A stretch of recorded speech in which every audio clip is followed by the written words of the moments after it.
প্রবীণ pension ভোগীদের জন্য বড় ঘোষণা করল কেন্দ্রীয় সরকার। এবার থেকে মিলবে অতিরিক্ত পেনশন। কেন্দ্রীয় সরকারি কর্মী ছিলেন যারা, তারা এই সুবিধা পাবেন।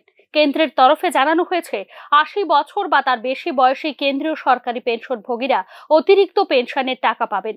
এর নাম দেওয়া হয়েছে কৃপা ভাতা বা কম্পেনসেটেড অ্যালায়েন্স। কেন্দ্রের নির্দেশিকা অনুযায়ী ৮০ থেকে ৮৫ বছর বয়সী কেন্দ্রীয় সরকারি পেনশন ভোগী যারা রয়েছেন, তারা বেসিক পেনশনের ২০% অতিরিক্ত ভাতা হিসেবে পাবেন। ৮৫ থেকে ৯০ বছর বয়সী পেনশনভোগী যারা রয়েছেন, তারা বেসিক পেনশনের ৩০% অতিরিক্ত ভাতা পাবেন।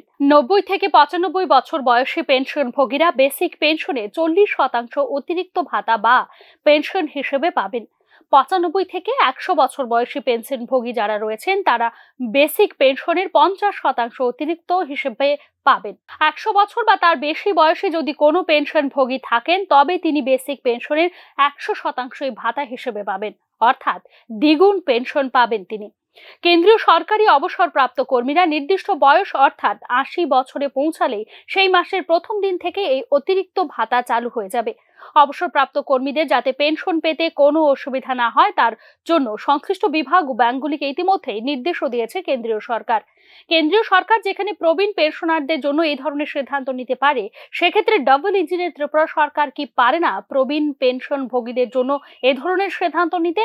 তা নিয়েই প্রশ্ন তুলছেন রাজ্যের প্রবীণ পেনশন ভোগীরা। ব্যুরো রিপোর্ট, নিউজ নাও।